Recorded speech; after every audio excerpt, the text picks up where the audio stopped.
25, 26, 27 अक्टूबर को जो राष्ट्रवादियों का महाकुंभ होने वाला है, दी जयपुर डायलॉग्स एनुअल समिट, वो अपनी तरह का अनूठा अनोखा है।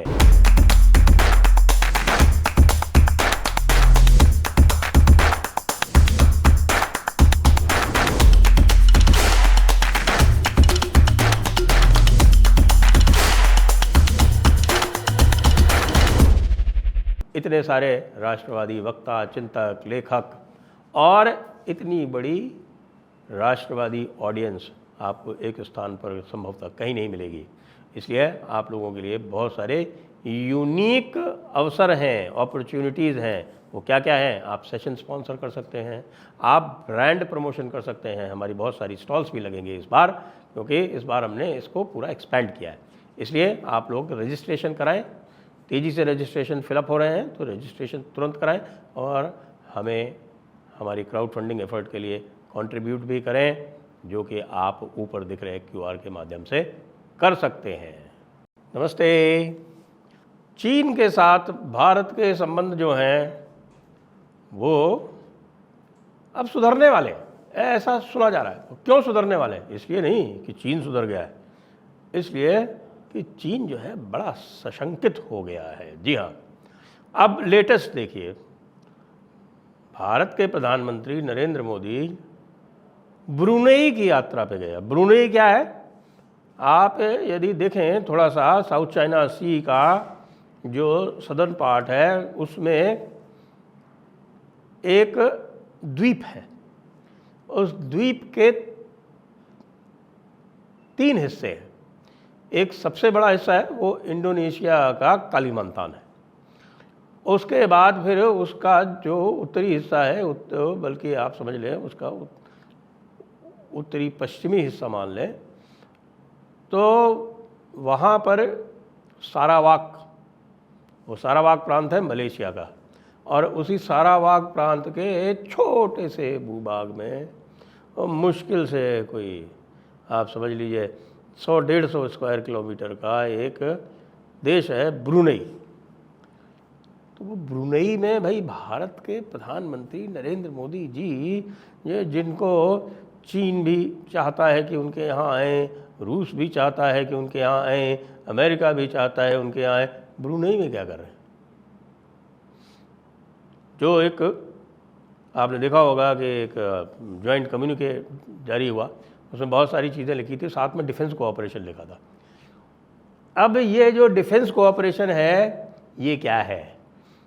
ये डिफेंस कोऑपरेशन जो है यही इस पूरे खेल में चीन को और भी अचंभित और भी उसको चिंतित कर रहा है। वो क्यों कर रहा है? देखिए, अभी पूरा का पूरा गेम हुआ बांग्लादेश में, आपने देखा बांग्लादेश में गेम हुआ। उसके पहले चीन ने गेम कर लिया, बल्कि एक उन्होंने इंडिया आउट वाला कैंपेन करके मालदीव्स में एक कैंपेन किया। मालदीव में जब मुज्जू जी जो थे वो आए, तो उन्होंने बिल्कुल भारत से कई सारे जो एग्रीमेंट थे वो उन्होंने उसको निरस्त कर दिया वगैरह वगैरह। अब ये बांग्लादेश में जो भी हुआ उसमें USA का भी काफ़ी हाथ है, और जो स्टूडेंट्स वाली जो फोर्स प्रोवाइड की थी उनकी जो ट्रेनिंग थी, काफ़ी कुछ सुनते हैं कि चाइना में हुई थी, और वो जो एक यूनियन थी वहाँ पे, उनमें भी चाइना का था। तो इसमें चाइना, पाकिस्तान और USA का मिला जुला था। लेकिन अब जो स्थिति है उसमें चाइना के जो भी लोग हैं वो धीरे धीरे मार्जिनलाइज होते जा रहे हैं। भारत ने बांग्लादेश की ढिबरी टाइट करना आरंभ कर दिया है। तो चीन का जो भी स्कोप वहाँ से था वो अब धीरे धीरे इसलिए समाप्त हो रहा है कि भाई चाइना कह रहा है कि कोई भी अगर मदद चाहिए बांग्लादेश को तो उसके लिए वो पैसे मांगता है, एडवांस में पैसे मांगता है। भारत का तो ये हाल है कि मतलब बांग्लादेश का तो ये हाल है, भारत के साथ जो उसकी रिलेशनशिप है उसमें कि $1 बिलियन तो भारत की प्राइवेट बिजली कंपनियों को ही देना है उसको। उन्होंने बिजली बंद कर दी। अब बांग्लादेश में बिजली नहीं जा रही है भारत से, और उसका जो बिजली की खपत है पूरी, उसमें लगभग 20% का शॉर्टफॉल है, और लगातार बढ़ता जा रहा है, क्योंकि उनका अब एक ही पावर प्लांट है जो बिजली जनरेट कर रहा है, और वो लगातार ये समझिए कि लगभग 100% कैपेसिटी पर बिजली जनरेट कर रहा है और उसको मेंटेनेंस का टाइम भी नहीं मिल रहा है, ओवरलोड हो रहा है।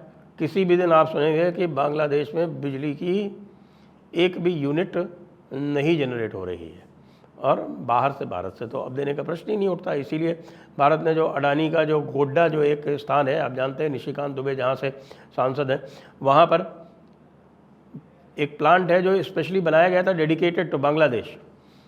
वहाँ से बांग्लादेश को बिजली सप्लाई होती थी, उसके टर्म्स जो हैं वो चेंज करके भारत ने अडानी को अलाउ कर दिया कि वो अपनी बिजली जो है वो देश में खपा सकता है, और वो देश में बेच रहा है, बांग्लादेश नहीं बेच रहा है, क्योंकि बांग्लादेश का वहाँ पे $800 मिलियन का उसका पेमेंट बकाया है। दूसरी बात, जो बांग्लादेश की टेक्सटाइल इंडस्ट्री थी वो पूरी तरह से डीजल पर आधारित थी। डीजल भी बांग्लादेश को सप्लाई होता है भारत से। वहाँ हमारी नुमालीगढ़ एक असम में रिफाइनरी है, उस नुमालीगढ़ रिफाइनरी से दिनाजपुर जो क्षेत्र है आपका पश्चिम बंगाल से लगा हुआ दिनाजपुर ज़िला, वहाँ तक एक पाइपलाइन बनी हुई है 131 किलोमीटर की। तो उससे जो है, यानी सिलीगुड़ी के पास नुमालीगढ़ से जो जाती है पाइपलाइन आपके शेष भारत में, वहाँ पर सिलीगुड़ी में से वहाँ से टैप करके एक 131 किलोमीटर की पाइपलाइन बनी हुई है, जिससे दिनाजपुर में डीजल सप्लाई होता है, हाई स्पीड डीजल। अब वो हाई स्पीड डीजल का भी पेमेंट बहुत बकाया है, उसको भी भारत ने अब रिस्ट्रिक्ट कर दिया है। बांग्लादेश की टेक्सटाइल इंडस्ट्री जो है वो काफ़ी कुछ इस क्षेत्र में डीजल से चलती है, इसलिए उसकी कॉस्ट भी ज़्यादा हो जाती है। फिर भारत से जो कॉटन जाता था वो भी बंद कर दिया गया। भारत ने बाकी जो और बहुत सारी सप्लाईज थी उनके ऊपर भी रिस्ट्रिक्शन लगा दिया। अब बांग्लादेश में सारी चीज़ें, चाहे वो फूड हो, कॉटन हो, बिजली हो, पेट्रोलियम प्रोडक्ट्स हों, इस सारे के सारे भारत से आते थे। अब बांग्लादेश को पता चल रहा है आटे दाल का भाव, क्योंकि भारत तो बहुत सहायता किया करता था, इनको ग्रांट्स वगैरह दे दिया करता था। अब जैसे ये जो पाइपलाइन भी बनी है, ये करीब 330 करोड़ का इसका खर्चा है, जिसमें 285 करोड़ का हिस्सा जो बांग्लादेश का था वो भी भारत ने फाइनेंस किया थ्रू अ ग्रांट। ग्रांट समझते हैं ना, कि जिसको वापस नहीं देना है वो। तो बांग्लादेश इसमें फंस गया। सेंट मार्टिन आइलैंड जो है वो लेना चाहते थे हमारे भाई लोग, अमेरिका वाले। भारत ने कहा अच्छा तुम सेंट मार्टिन लोगे, हम तो वैसे भी बैठे हुए हैं। निकोबार में एक बड़ा नेवल बेस बन ही रहा है, और निकोबार के सामने जो इंडोनेशिया का जो आचे जो उनका प्रोविंस है, वहाँ आचे में भारत ने एक नेवल बेस और ले लिया है। और अब पहुँच गए हैं ब्रुनेई, यानी जो सिंगापुर के जो आपके मलक्का स्ट्रेट्स हैं, और उसके बाद सिंगापुर के पास से जो पूरी जो जाती है वहाँ की जो शिपिंग वो निकलती है साउथ चाइना सी में, और वो ब्रुनेई के पास से ही जाती है। अब ब्रुनेई में बेस नेगोशिएट हो रहा है। तो ये सब देखते हुए साहब ऐसी चर्चा है कि अच्छा, उधर मुइज़्ज़ू वाला मामला फेल हो ही गया, आपको पता ही है। कोई मुइज़्ज़ू ने सरेंडर कर दिया पूरी तरह से भारत के सामने, वो कह रहा है भारत हमें बचाओ। भारत अभी देख रहा है उनकी हरकतें कि ऐसे जो है ना, इस तरह से नहीं होता कि एक दिन तुम जो है वो तोला हो जाओ, एक दिन माशा हो जाओ, ऐसे नहीं चलेगा। तो मुइज़्ज़ू को भी पूरी तरह से कमिटमेंट्स करने पड़ेंगे, अपनी लॉयल्टी का टेस्ट देना पड़ेगा, तब जाके जो है मुइज़्ज़ू को रेस्क्यू किया जाएगा। आपको पता है इसी तरह से नेपाल ने भी हरकतें की थी। ये जो छोटे छोटे जो देश हैं, इनको चाइना जो है वो भारत के आसपास के जो देश हैं, वो चाइना इनको जो है वो ट्रिगर करता है, और उसके बाद फिर जब वो भारत से सप्लाईज में दिक्कत आती है तो चाइना जो है उनको कुछ भी नहीं देता है और उनसे पैसे मांगता है। अब नेपाल को यदि पेट्रोलियम सप्लाई चाहिए तो लेना तो भारत के थ्रू ही पड़ेगा ना भाई। आखिरकार ज्योग्राफी भी तो कोई चीज़ होती है, जोग्राफिया से बच के कहाँ जाओगे। अब चाइना कह रहा है कि अच्छा भाई ठीक है, अब ऐसा करते हैं कि तुम हमको जो है एक सेफ पैसेज की गारंटी दो मलक्का स्ट्रेट से, और ये यूएस जो है इसके साथ मत मिलो, इसको सेंट मार्टिन मत लेने दो, हम आपस में कोऑपरेट करेंगे। सेंट मार्टिन से सबसे ज़्यादा ख़तरा चाइना को ही है और भारत भी नहीं चाहता। तो यहाँ पर जाके इनके इंटरेस्ट अब कन्वर्ज हो रहे हैं। तो अब ऐसा बताया जा रहा है कि अभी जो आगे दो बड़े एक मल्टीनेशनल मल्टीलैटरल जो इंगेजमेंट्स होने वाले हैं, एक होने वाला है अक्टूबर में और वो होने वाला है रशिया में कज़ान में, और वो ब्रिक्स की मीटिंग होगी। और ब्रिक्स की मीटिंग के बाद में फिर G20 होगी ब्राज़ील में, रियो de जनेरो में। तो यहाँ दोनों स्थानों पर प्लान किए जा रहे हैं कि भाई रशिया के चाइना के साथ में इंगेजमेंट होगा। इसके पहले डॉक्टर जयशंकर और जो उनके फॉरेन मिनिस्टर हैं चाइना के, उनकी 2 मीटिंग्स हो चुकी हैं, एक कैम्बोडिया में हुई थी, एक और हो चुकी है।